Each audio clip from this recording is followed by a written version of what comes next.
Esta es, esta es mi Biblia. Digo, yo quito algo de aquí. Esta es mi Biblia, herencia de Dios para mí, para ayudarme a vivir a través de su palabra y para aplicar esa palabra a mi vida y a la vida de mi familia. Porque esta es la lámpara que a mis pies va a iluminar mi camino y es la lumbrera que va a iluminar toda el área donde yo desarrollo mi vida. Hasta hoy he recibido muchas bendiciones por parte del Señor a través de su palabra, pero a partir de hoy se van a incrementar las bendiciones para mi vida. De eso sí estoy seguro y lo declaro. En el nombre de Jesucristo. Amén. Bueno, vamos a tratar de...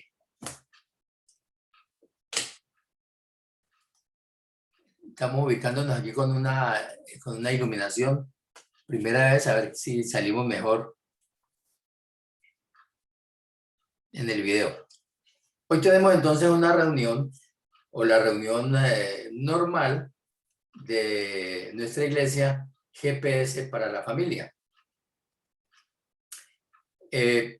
Estamos invitando pues a las personas que están reunidas aquí hoy que reflexionemos sobre la palabra, que reflexionemos sobre la palabra, qué quiere decir la palabra para mi vida, hacia dónde me quiere llevar. Y que logremos traer, porque ahí en el texto del año dice que, por tanto, ir y hacer discípulos a todas las naciones, bautizándolas en el nombre del Padre y del Hijo y del Espíritu Santo.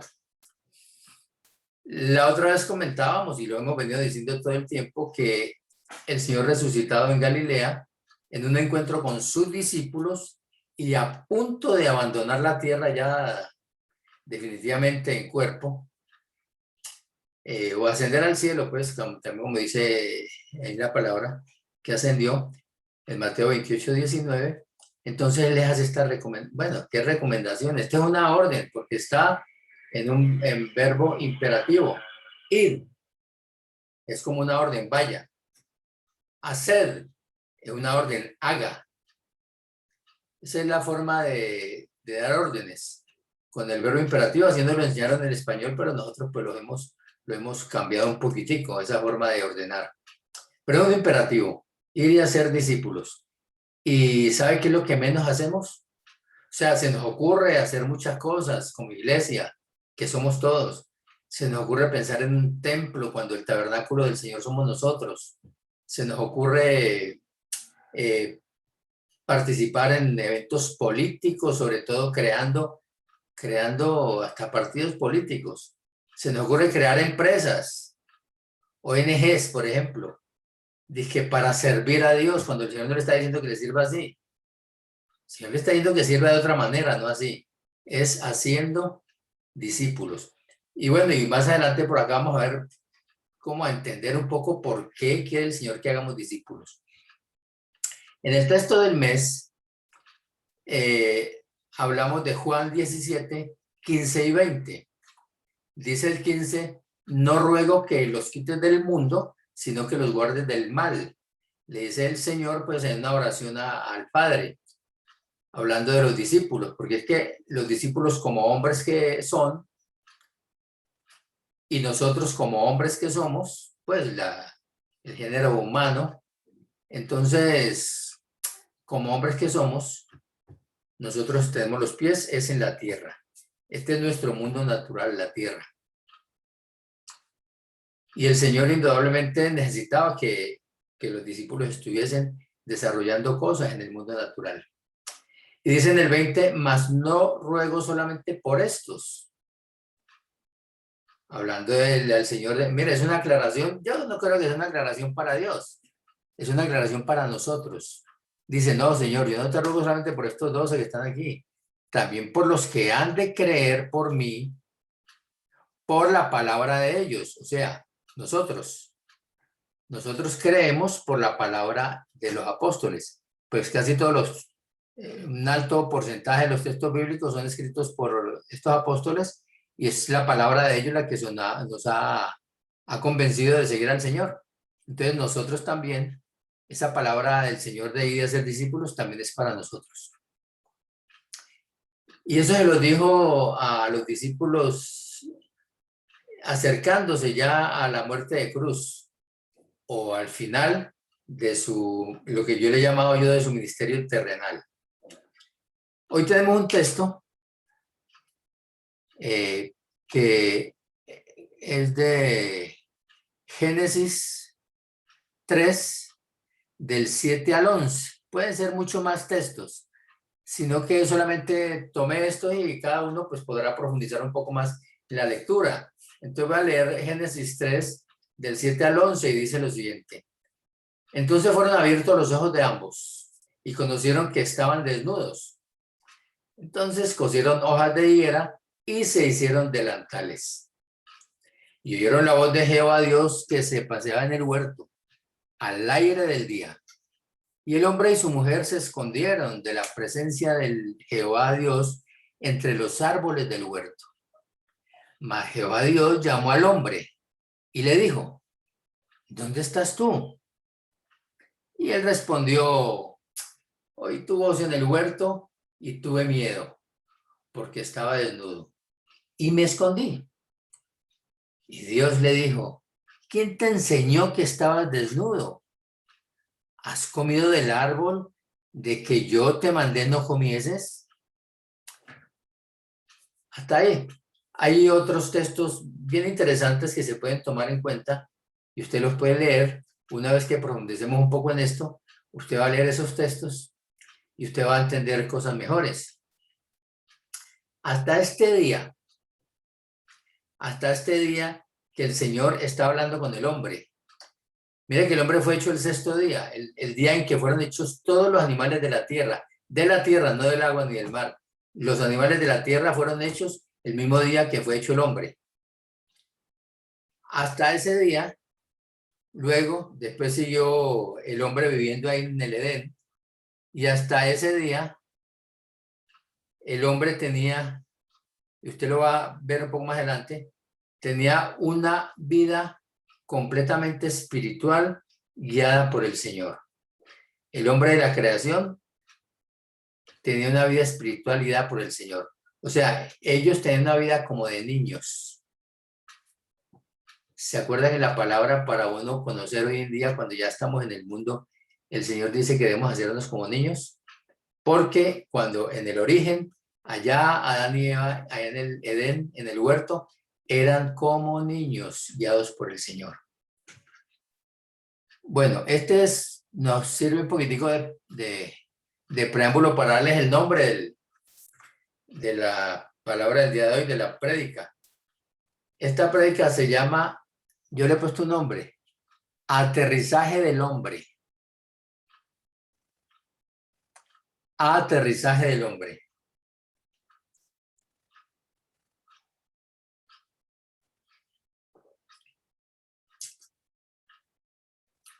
Aterrizaje es que tocó tierra. Entonces el hombre tocó tierra con esta palabra. Según nos lo enseña la Biblia, quien se encargó de aterrizar al hombre sobre la tierra fue el alma. La hermenéutica, siempre la hermenéutica se debe basar en una reflexión que nos lleve a concluir sobre algo que quien escribió o dijo algo quiere que se le entienda. En eso tiene que ser basar la hermenéutica. Yo veo algo que alguien dice, escucho, o leo a alguien que alguien escribió, y lo primero que tengo que reflexionar y pensar es que esta persona está diciendo algo que quiere él que yo le entienda como él lo dice. Muchas veces uno entiende diferente. Mire que hasta en una charla cotidiana, en un hablar, en un diálogo normal de nosotros, pues, porque la hermenéutica se usa constantemente. Yo constantemente tengo que interpretar lo que me dice la otra persona para saber de qué me está hablando. Entonces yo, para interpretar lo que la otra persona me dice, yo tengo que tratar de pararme en los zapatos de esa persona y decir, a ver, ¿qué está pensando esta persona para decirme esto? ¿Qué es lo que quiere? esa hermenéutica debemos hacerla también pues con la palabra. Es decir, si queremos entender la palabra de Dios, que es la Biblia, debemos pensar en la hermenéutica del Señor. Y cuando esa interpretación de la hermenéutica del Señor nos llega, podemos decir que existe una revelación. Porque si el Señor te dice salte y tú pegas un brinco y el Señor te vuelve a decir salte y pegas otro brinco, quiere decir que tú no lo estás entendiendo al Señor, que lo que Él quiere es que te salgas. ¿Ve? La hermenéutica, lo importante que es. El Señor te está diciendo que te salgas y tú pegas el brinco, al contrario. El Señor quiere que tú pegues un brinco de alegría y el Señor te dice salte y tú sales y te vas. ¿Sí? La hermenéutica como es de importante. Entonces, cuando logramos como poner en práctica, interpretamos lo que el Señor nos quiere decir, en ese momento existe una revelación. Esa es la famosa revelación que habla la gente que estaba en la Biblia leyendo algo y que el Señor me reveló esto o lo otro. La vez pasada hablamos sobre ser del lado de Dios o del lado del mundo y que definitivamente deberíamos tomar una decisión. Bueno, los que estamos aquí, en este lugar, hemos decidido por Cristo. Esa es la decisión que hemos tomado, ¿cierto? Dígale que está al lado, amén. Amén. Diga, yo no estoy de paseo aquí, yo estoy por el Señor Jesucristo. Sin embargo, considerando que somos espíritu, alma y cuerpo, me parece muy importante que el día de hoy traigamos o toquemos el tema que nos indique por qué tenemos esos tres componentes. Bueno, yo he hablado muchas veces de espíritu, alma y cuerpo. Sin embargo, de pronto el cuerpo, uno sabe exactamente en la Biblia dónde dice que fue hecho el cuerpo. El espíritu, uno sabe en la Biblia exactamente dónde fue dado el espíritu. Pero ¿y el alma? Yo he hablado muchas veces del alma, pero no había reflexionado mucho en el origen del alma. Y eso es lo que he estado reflexionando en estos días porque por aquello de que el Señor me ha mostrado que lo político no es de Dios, que en el mundo se manejan opiniones del mundo contrarias, opiniones del mundo de este lado. En fin, siempre hay una opinión de alguien y hay una opinión del que se opone. Pero ninguno de los dos tiene la razón, porque sobre las cosas del mundo, Dios no se opone, permite que sucedan cosas, pero Dios tiene su propio plan. Entonces, como cristiano, mi plan debe ser el plan del Señor. Entonces, yo no tengo que ir a meterme en este tipo de cosas, a menos que yo, por razón de que tengo los pies en la tierra, tengo que participar de las cosas de la tierra, pero, como dice el Señor, estamos protegidos por petición de Jesucristo de ser libres del mal. Y para ser libres del mal, pues tenemos que huir, no cruzando esos límites que nos coloquen como en esa vulnerabilidad que puede llegar a existir para nosotros. Entonces, bueno, el cuerpo lo hizo el Señor en la creación. Y dice la palabra que fuimos formados del barro. Eso en el día sexto. Dice que el Señor hizo al hombre. En Génesis, en el primer capítulo, por ahí cuando está hablando del día sexto, como Génesis, no me acuerdo exactamente el nombre del versículo, pero el número, pero sí en Génesis 2, tal vez 3 o 4, dice cómo fue que lo hizo. Ahí es donde dice que fue formado es más, no dice ni de barro, dice del polvo de la tierra. Entonces el hombre interpretó que fuimos formados del barro, pero en la palabra dice del polvo de la tierra. El espíritu fue entregado por el Señor cuando sopló aliento de vida en el hombre. Ahí fue donde le dio vida. Pero es que el alma tiene un origen un poco menos evidente. Y eso es lo que vamos a tratar hoy.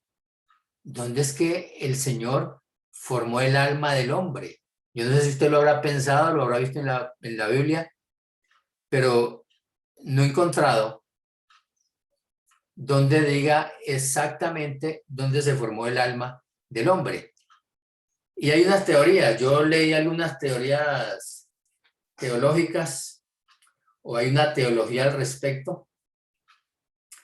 Hay diferentes posiciones teóricas o teológicas, más bien se debiera tocar este tema, teológicas, pero no sé, hay unas que dicen que el espíritu y el cuerpo se mezclaron y salió el alma, ¿no? O sea que si el espíritu es amarillo y el cuerpo es azul, al mezclarse salió un color verde y ese verde pues salió del amarillo y del azul. Y si menos amarillo tenga, pues más del cuerpo es, y si menos azul tiene, más del espíritu es. Esa es una explicación que dio alguien. A mí pues no me convenció mucho. Y como esas hay varias explicaciones, pero bueno, yo me puse a pensar, me puse a leer en la Biblia y a tratar de interpretar eso que yo le estoy diciendo, la hermenéutica del Señor, que es lo que Él quiere que nosotros sepamos cuando escribió esto. Entonces, yo traje estos textos bíblicos que he traído el día de hoy. Y el primer punto que vamos a ver tiene como un subtítulo que dice, antes de saber, o mejor dicho, antes de conocer, conocer y saber es como lo mismo, ¿no? Vivían en el espíritu, como niños. ¿Yo qué estoy diciendo con esto? Que en el versículo 7 dice, entonces fueron abiertos los ojos de ambos. ¿Quiénes son ambos? Pues Adán y Eva. Y conocieron que estaban desnudos. ¿Qué pasó? Que antes no sabían que estaban desnudos. Entonces cosieron hojas de higuera y se hicieron delantales. ¿Qué pasó? Antes no sabían que se podía usar ropa o que había necesidad de usar ropa. Entonces ese antes eran como niños. Usted ve que un niño sale sin ropa a la calle, corre por cualquier parte, no se le da nada porque él es un niño y él no tiene desarrollado ese problema, pues, de tener que andar con la ropa. Y si de pronto es de marca, ahí sí que se ve un problema más grave.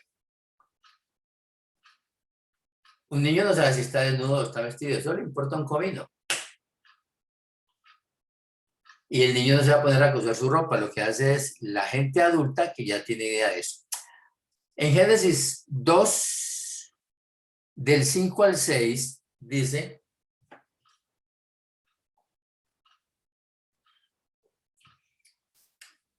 pues tratando de entender lo que dice ahí, dice que no había hombres para labrar la tierra.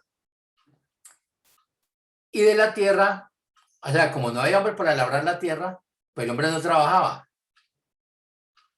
No, ni siquiera había lluvia todavía, no habían semillas para que el hombre trabajara y tratara de cultivar lo que iba a comer. No, no había nada de eso. De la tierra subía un vapor que regaba toda la superficie de la tierra para que se dieran ahí todos lo necesario que el hombre pues iba a solicitar en algún momento. Por eso que dice la palabra que el Señor en el sexto día creó al hombre del polvo de la tierra y sopló en su nariz aliento de vida. Ese es 2:7. El hombre no tenía que trabajar ni hacer nada, solamente vivir bajo la tutela de Dios y la voluntad de Dios. Su ser era solamente espíritu y cuerpo, porque el Señor sopló aliento de vida y del polvo de la tierra hizo el amasijo que se convirtió en el hombre. Y se dedicó a tenerlo en el huerto del Edén solamente para que vivieran adorándolo a él, para que estuvieran siempre en alabanza y no tenían ningún inconveniente. Era para que vivieran en el paraíso de manera totalmente espiritual y con un cuerpo, desde luego, que era el portador de ese espíritu, porque tenían que estar aterrizados o tenían que estar en la tierra, pero viviendo de manera espiritual. Génesis 2:9 dice, para respaldar esto que estaba diciendo yo, y Jehová Dios hizo nacer de la tierra todo árbol delicioso a la vista y bueno para comer. O sea, el hombre no tenía que hacer nada, solamente ir y cosechar y seguramente solamente tomar la comida. También el árbol de vida, en medio del huerto estaba ese árbol. Y el árbol de la ciencia del bien y del mal estaba en el huerto. Pero mire que todo estaba ahí como organizado. El alma, si nosotros nos podemos analizar un poquitico las cosas, lo que es el alma del hombre, el alma del ser humano es más de parte de la tierra que de parte de lo espiritual. ¿Por qué? Porque el alma del ser humano es portadora del conocimiento. Claro, el conocimiento ahí, para conocer, tienen las percepciones a través del cuerpo, de los 5 sentidos, se percibe algo, eso se transforma dentro del sistema cognitivo nuestro y llega a la mente y la mente la convierte en aprendizaje y entonces ese aprendizaje hay unas cosas que las guarda para una memoria larga, pues, y otra que es para memoria inmediata y así el cerebro del hombre empieza a trabajar de esa manera con el conocimiento. También esa alma es portadora de las emociones. ¿Por qué? Porque allí lleva lo que es la personalidad, lo que es el carácter, que hace parte pues como de una herencia, lo que es el temperamento, más bien el carácter hace parte de una formación y el temperamento hace parte como de una herencia. Entonces, todos esos aspectos que son ya inherentes al ser humano están ahí en el alma, donde participan pues la parte de las emociones. Pero también en esa alma está la voluntad. En esa voluntad, que es la voluntad del hombre, aparecen las decisiones, aparece la valoración de las cosas del mundo. Por ejemplo, los valores se centran ahí en el alma por eso, porque el valor, la persona le da ese valor y lo coloca en su alma como algo importante o lo desecha. Están las decisiones. Y esas cosas en el hombre original no existían. Eso no lo necesitaba el hombre original. Como no existía, no tenía el alma en el momento de estar en el paraíso, siendo guiado por el Señor. Entonces, luego vino el diálogo de Eva con la serpiente. ¿Quién es la serpiente? Pues no es la culebrita que usted ve por ahí, pues la serpiente que es un animal común y corriente. La serpiente ahí representa al espíritu del mundo,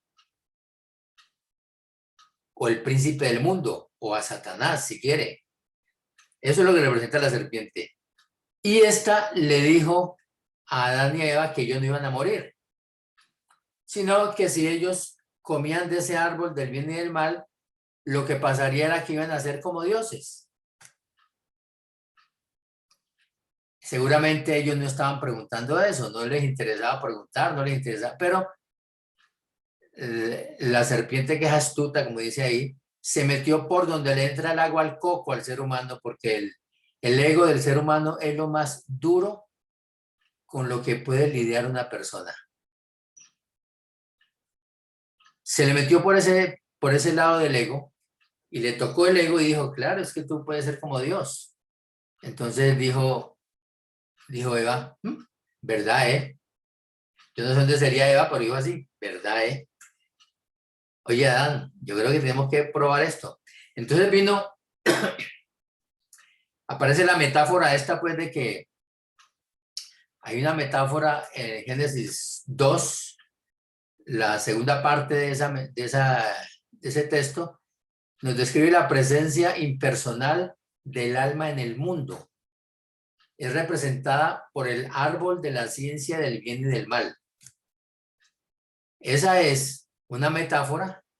La metáfora le da vida a algo inanimado para representar algo.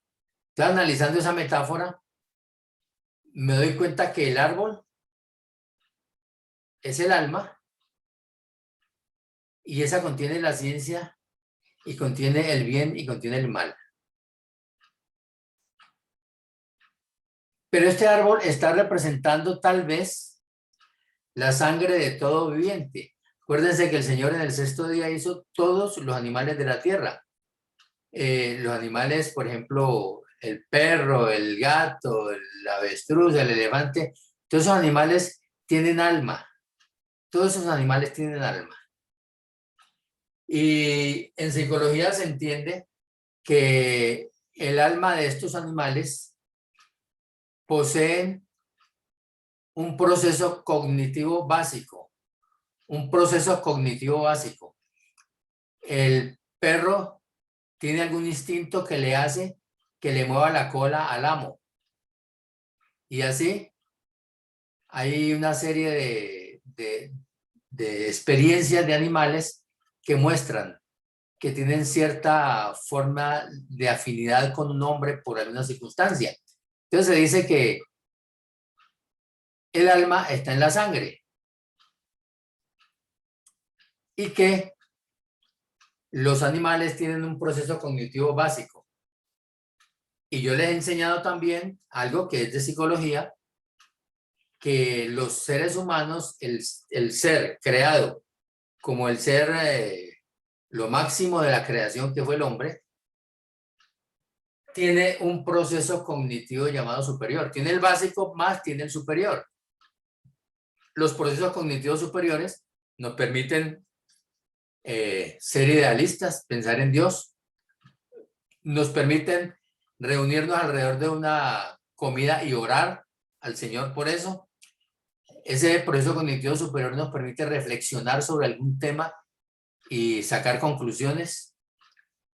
Ese proceso cognitivo superior nos hace tomar precauciones por algún momento de dificultades que puedan existir de acuerdo a ciertos parámetros que estén viviendo.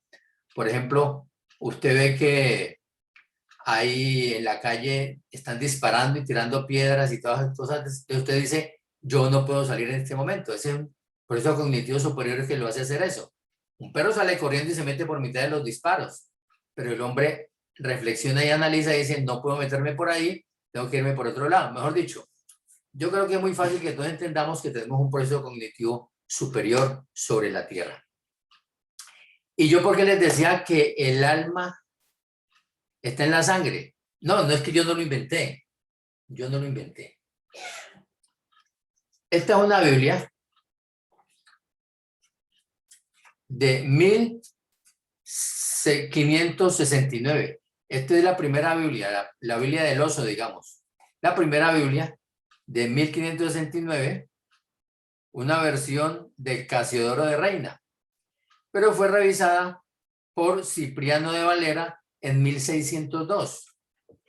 Y esta Biblia, en Levíticos 17, aquí en Levíticos 17:14, uy, ya está desbaratando. Aquí en Levíticos 17:14 dice, porque el alma de toda carne, su vida está en su sangre. Pero dice la Biblia, no lo he dicho yo. La Reina Valera, que es la Biblia más cercana al original, la de 1569, dice en Levíticos 17:14, porque el alma de toda carne, su vida está en su sangre. Entonces, mire que el alma estaba, entonces, según el versículo 7, en este momento, el alma tomó posesión del hombre, en el versículo 7, que aunque estaba en su sangre, no estaba revelada.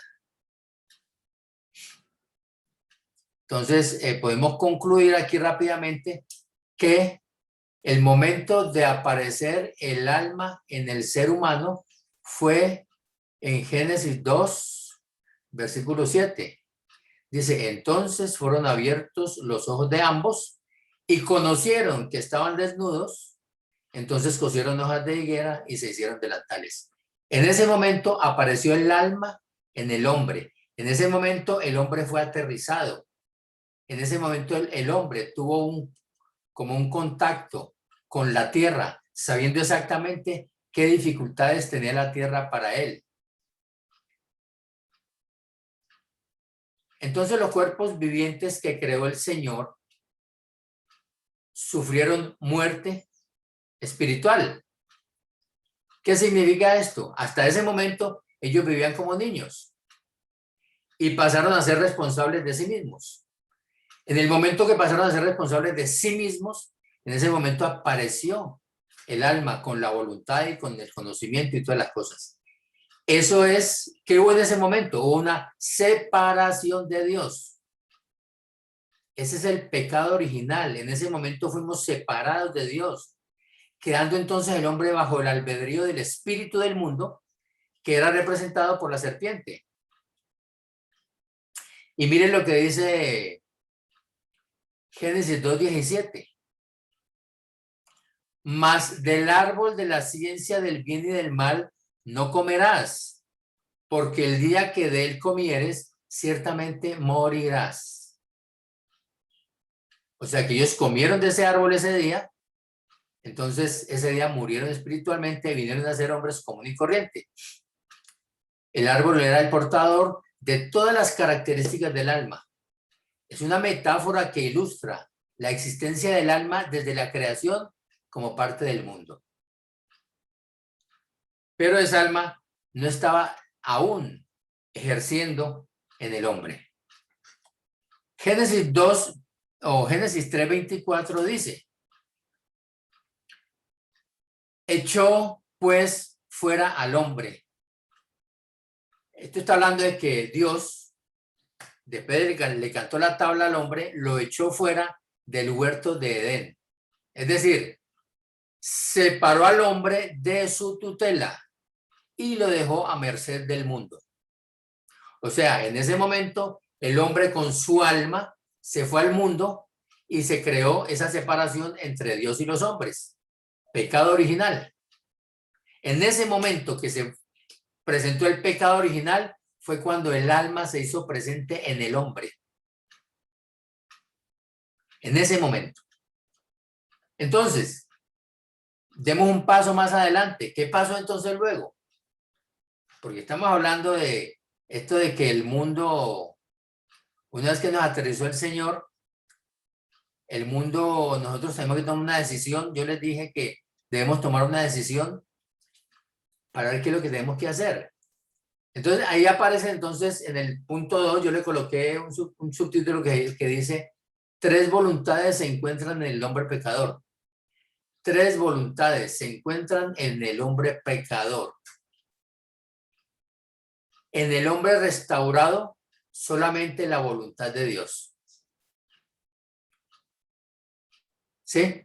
O sea, en el hombre pecador, en el hombre ya separado del Edén, en el hombre separado de Dios, aparecen 3 voluntades. La voluntad de Dios, la voluntad de él mismo, del mismo hombre, y la voluntad del mundo. Esa persona entonces está bajo 3 voluntades que vamos a ver cómo es el asunto. El hombre restaurado, indudablemente, que ya les aclaré esa parte, el hombre restaurado tiene solamente una voluntad. Una vez que ha aceptado a Cristo, el hombre restaurado debe tener solamente la voluntad de Dios. Lo que pasa es que ahí empieza una lucha permanente entre la voluntad de Dios y la voluntad del mundo, porque ni siquiera es la voluntad de uno ya como persona, es la voluntad del mundo, porque el mundo es el que le muestra cosas y la voluntad de Dios nos muestra otras, y entonces es la lucha permanente. No tenemos lucha contra sangre y carne, sino contra principados. Los principados de la tierra empiezan a mostrarle cosas y empiezan a traerle esos espíritus para sacarlo uno de la voluntad de Dios. cuando sale uno de la voluntad de Dios y se mete a la voluntad del mundo, entonces cae en pecado y se mete en problemas. Entonces, por eso la lucha es siempre mantener en la voluntad de Dios. Dice Romanos 5:18. Así que, como por la transgresión de uno vino la condenación a todos los hombres, de la misma manera, por la justicia de uno, vino a todos los hombres la justificación de vida. Entonces, mira, aquí está hablando muy claro que uno es Adán y el otro es Jesucristo. Acuérdense que Adán es responsable de Eva. Aunque Eva fue la que tomó la iniciativa, el responsable de eso fue Adán. Adán es el responsable. Eva fue sacado de la costilla de Adán. Adán es el que lleva la preeminencia sobre Eva. Si él se dejó embolatar fue por culpa de él. Eva solamente le sirvió de puente al espíritu del mundo para sacarlos de ese estado espiritual donde estaban. Pero el responsable de esto fue Adán. Entonces, la transgresión de uno vino la condenación de todos los hombres. Claro, por eso fuimos condenados todos. Pero de la misma manera, por la justicia de uno, que es Jesucristo, viene la justificación también de todos los hombres. La transgresión trajo muerte espiritual, que es la condenación. La justicia traída por el Señor Jesucristo trajo la restauración de la vida espiritual. O sea, acuérdense que Jesucristo nos restauró. ¿Se acuerdan de la paz? Que la paz es la restauración de la comunión con Dios. Ese concepto de paz que tiene el mundo es otra cosa. Es como una extrapolación mal hecha de la paz original, pero la paz original es precisamente volver, restaurar el estado espiritual del hombre frente a Dios. Esa es la paz. Entonces, aquí en este momento, cuando el hombre adquiere pues su alma, cuando tiene esas tres voluntades, la voluntad, ahí está la voluntad de Dios, la voluntad del hombre y la voluntad del mundo, como les decía. Entonces, la voluntad de Dios es que todos seamos salvos y creamos en su Hijo, porque entonces ya una vez que caímos en esto, el Señor en el Nuevo Testamento estableció una nueva estrategia para seguir buscando la voluntad de Él, que es la salvación. Entonces, pues la voluntad con respecto a los hombres, porque puede que el Señor tenga propósitos mucho más grandes, mucho más profundos, pero en este caso con respecto al hombre, la voluntad del hombre es que nosotros seamos salvos. La voluntad de Dios es que nosotros seamos salvos. La voluntad de Dios es que nosotros creamos en su Hijo Jesucristo, formando el cuerpo de Cristo en la tierra con un propósito. Seguramente que si nosotros vamos profundizando en la Biblia, vamos a encontrar cuál es el propósito de que el Señor quiso formar ese cuerpo de Cristo en la tierra, teniendo por cabeza a Cristo que está en el cielo, pero es el que dirige ese cuerpo de Cristo sobre la tierra.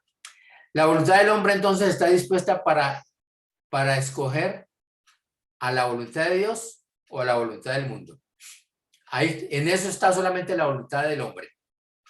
El hombre tiene solamente esas dos alternativas en cuanto a su voluntad. O escoge la voluntad de Dios o escoge la voluntad del mundo. La voluntad del mundo es la misma voluntad de la serpiente en el Edén, que llegamos al mundo y que creamos que somos dioses para entorpecer cualquier plan de la soberanía de Dios sobre el universo. Eso es lo que quiere hacer Satanás aquí, entorpecer algún propósito excelso de Dios de ser superior sobre el universo. Que la gloria sobre el universo parta solamente de Dios y que ningún otro Dios va a existir. Pero entonces Satanás, que él tuvo esa misma intención le ha vendido a los hombres, ese mismo egoísmo, ese mismo egocentrismo de creerse que uno es Dios. Ese es el propósito entonces que tiene la serpiente. Entonces, hasta este instante, es hasta donde llega el libre albedrío del hombre. Yo he visto unas teoría, o más bien una teología hablando de la salvación del hombre. Entonces, hay una teología que data de 400, 300 años. Y entonces, por datar de 300 años, la gente cree que, pues, que eso es lo válido, porque eran los de la patrística.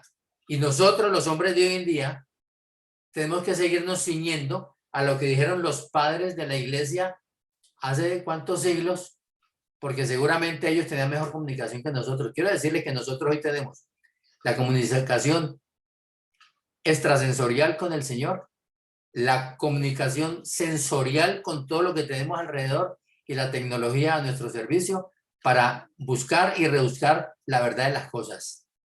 Y yo no me apego a teologías de hace 300 o 400 años. Yo busco la teología en la Biblia, que es donde está la fuente. Entonces yo no tengo por qué decir que es que el albedrío del hombre, que el hombre tiene libre albedrío. No lo digo porque no lo veo. El único libre albedrío que tiene el hombre es para que elija a quién seguir. Porque su voluntad le puede servir para seguir la voluntad de Dios o ser subyugado por Dios, o seguir la voluntad del mundo y de esta manera ser subyugado por el mundo. Así que el libre albedrío del hombre llega hasta este punto solamente. A mí alguien de esta reunión se me fue y no quiso volver porque una vez dije que el libre albedrío del hombre no existía. Y es verdad, porque usted en el mundo, ¿qué hace?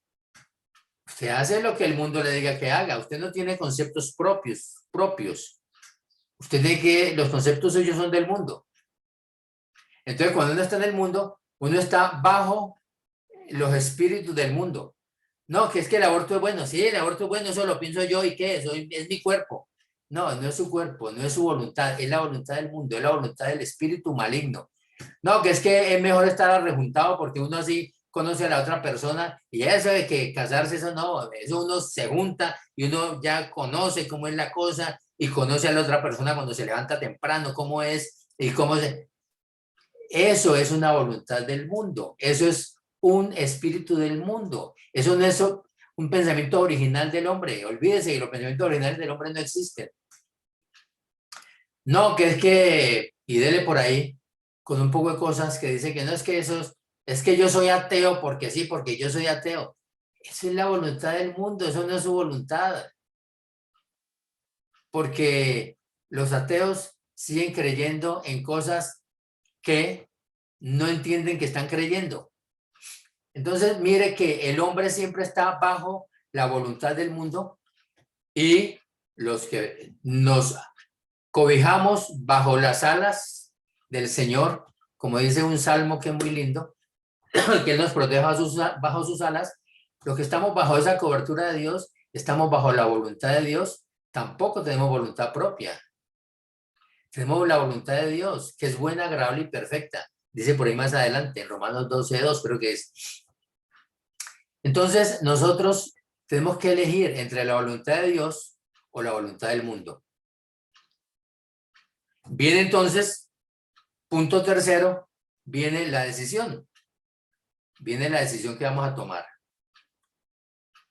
Dice Romanos 12:2, no os conforméis a este siglo. ¿Qué quiere decir? Que no te hagas como se hace el mundo. Es que siglo, acuérdense que yo la otra vez estaba compartiendo que siglo significa en la Biblia, significa mundo. Por eso século, el amiguito mío ese del diálogo de Chalupa, era un hombre del siglo, y por ser del siglo se llamaba século. Mejor dicho, era un hombre del mundo, un mundano. Entonces, no os conforméis a este mundo, sino transformaos por medio de la renovación de vuestro entendimiento. ¿Qué es lo que tenemos que renovar ahorita? El alma que se nos cayó hace tiempo. Ese renovar nuestro entendimiento es cambiar esa alma caída, y entonces ahora sí, sí tenemos el alma hace parte de la conexión con el mundo, porque el alma definitivamente del mundo ya no se va. El alma es la que nos aterriza el mundo, el alma es la que nos tiene en una ligados al mundo.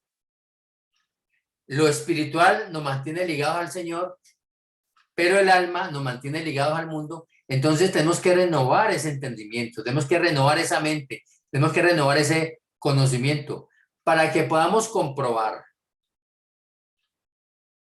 cuál es la buena voluntad de Dios, porque nosotros sabemos que la voluntad de Dios es muy buena y nosotros siempre decimos porque la voluntad de Dios es buena, agradable y perfecta.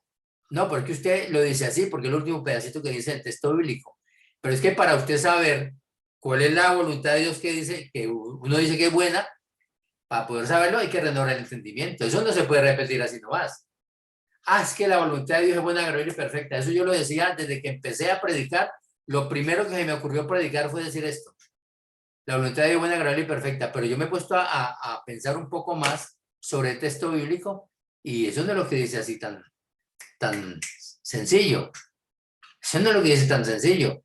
Dice que no te conformes al mundo y que te tienes que transformar y transformar tu alma.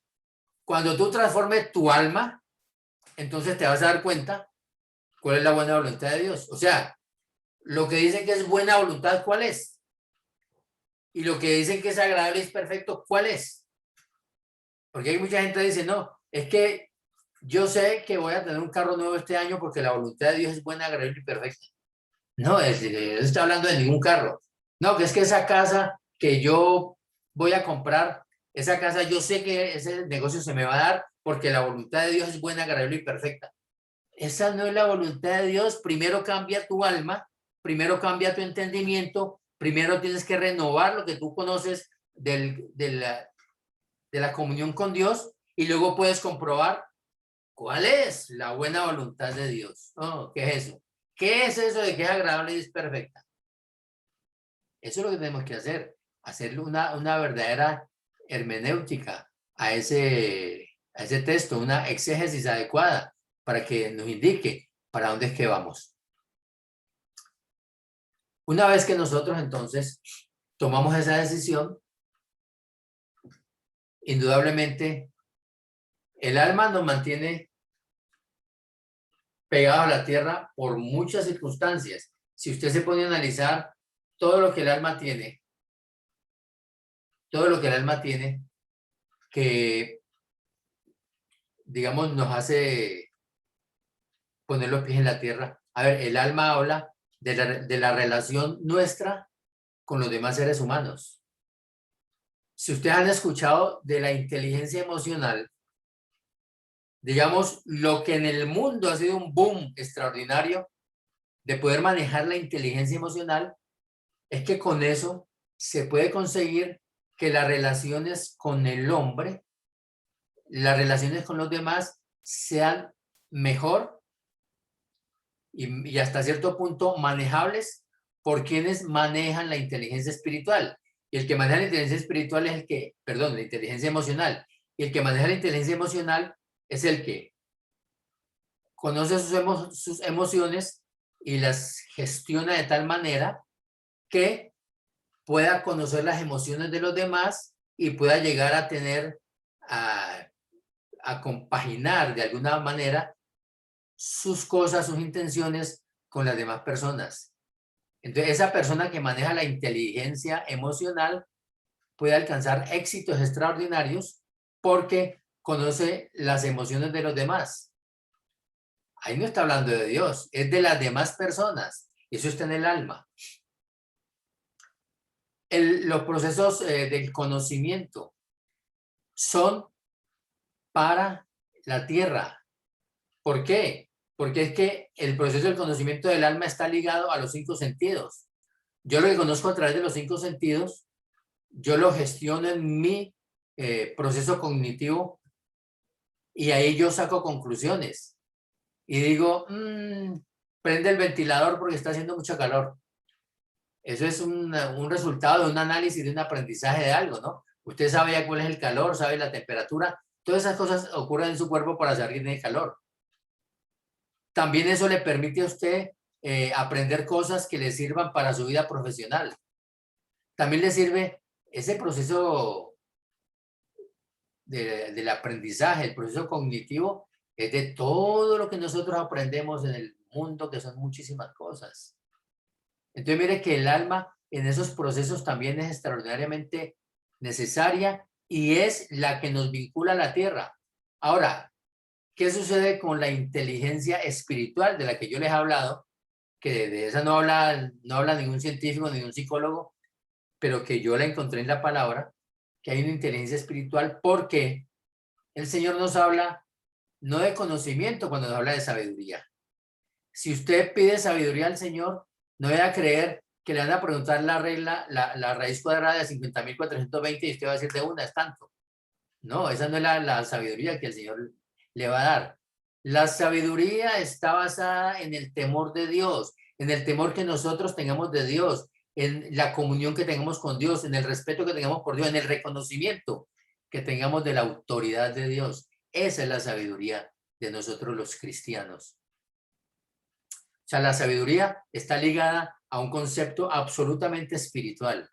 El conocimiento está ligado a un concepto almático, a un concepto humano. El alma hace parte de un concepto humano, un concepto inmaterial humano. El espíritu hace parte de un concepto inmaterial de Dios. Entonces, lo que sí viene cierto es que Dios a través del Espíritu Santo nos guía por donde quiere que nosotros vayamos.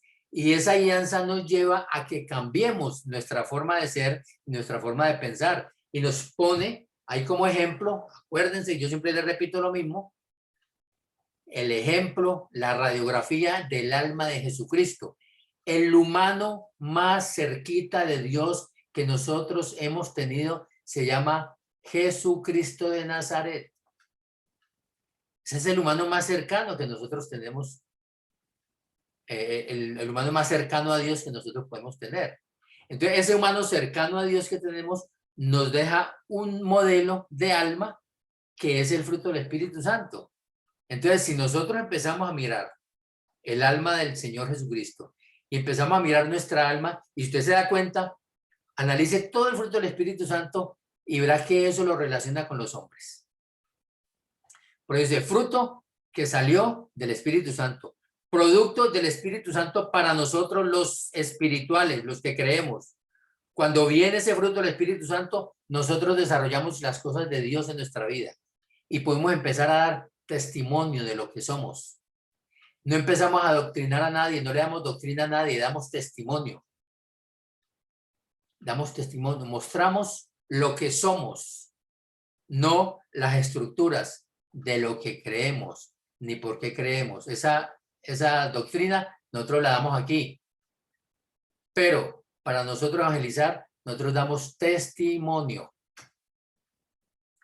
Entonces, claro, nosotros tenemos esa posibilidad de tener esa alma preciosa del Señor Jesucristo en nosotros mismos, en un proceso que le llamamos santificación, un proceso de santificación, donde analice usted, analícelo.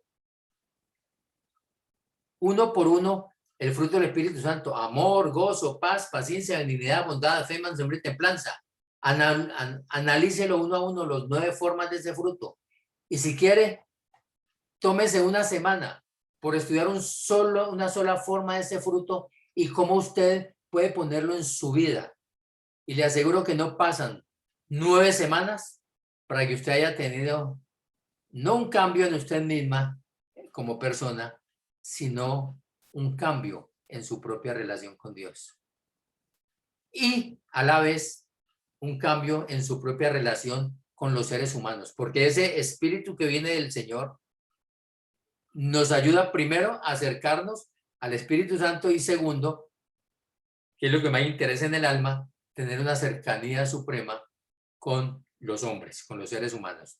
Y vamos a entender un poco de cosas del mundo y vamos a tener la seguridad de que el Señor está en protección de cada uno de nosotros. Porque el Señor, aquí donde estamos, el Señor nos protege. Solamente nosotros tenemos que hacer ¿qué? Lo que Él nos diga que hagamos. Seguir la voluntad de Él y de Él viene toda protección. Señor, yo te doy gracias, Padre Santo, por este día. Te doy gracias por este tiempo que tú nos das.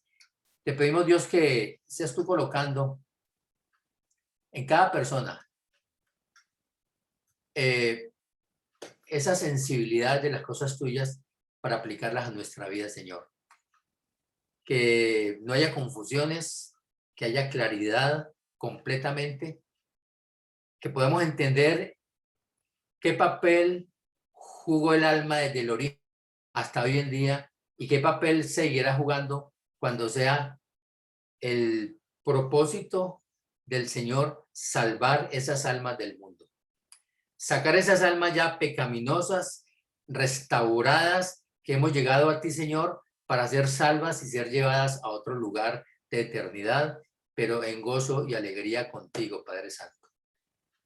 Danos ese entendimiento, Señor, procúranos esa posibilidad de poder dar testimonio, de que la gente en el mundo nos entienda lo que nosotros vemos en tu palabra, de que la gente en el mundo nos pueda comprender en cuanto a nuestro testimonio, que podamos llegar a muchas personas, que traigamos gente al Evangelio, que podamos presentarlos delante de ti, Señor, que los podamos invitar y que podamos compartir el link de nuestra reunión y que podamos crecer como iglesia, porque cuanto más crecemos, no quiere decir que nos volvemos poderosos, sino que sencillamente a más personas podemos llegar.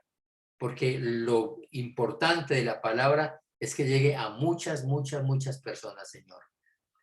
¿Por qué razón el mundo se está debatiendo entre la violencia y el caos? Porque en su corazón no tienen al Señor. Porque no hay nada más lejano de Dios que una persona en la calle tirando piedras y vandalizando los negocios. Porque no hay nada más lejano de Dios que una persona colocando mensajes en WhatsApp, mensajes de destrucción, mensajes contrarios a tu palabra, Señor. Porque no hay cosa más lejana de Dios que estar politizando todo lo que se hace en las iglesias, Señor. Porque no hay nada más lejano de Dios que estar creando partidos políticos, que estar creando empresas disque cristianas, que disque porque es la forma de trabajarle al Señor, de servirle a Dios, Señor. Sabemos que la forma de servirte a ti, Padre Santo, es llevando tu palabra a ser conocida por muchas personas.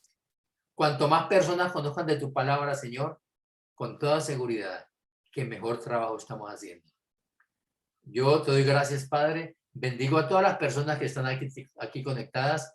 Hoy, muy especialmente, voy a orar por las personas que están enfermas, como Paola, que está con el COVID allá en Panamá, y Valentina, Señor, y Richard también, que tiene síntomas, y Nicole, y que sean protegidos, Señor. Oro por Diego también y por Nicolás para que sean protegidos.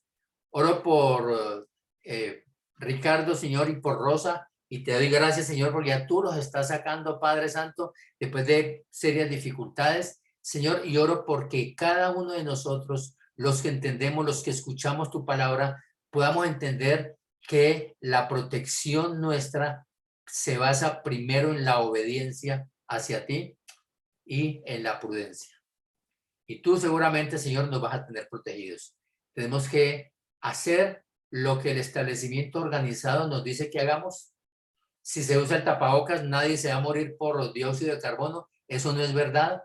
Si usamos el tapabocas, no es que no se deba usar porque eso es antinatural. Claro que es antinatural, hasta la ropa es antinatural, porque naturalmente nosotros nacimos sin ropa y sin tapabocas, pero hay cosas que transitoriamente deben ser usadas.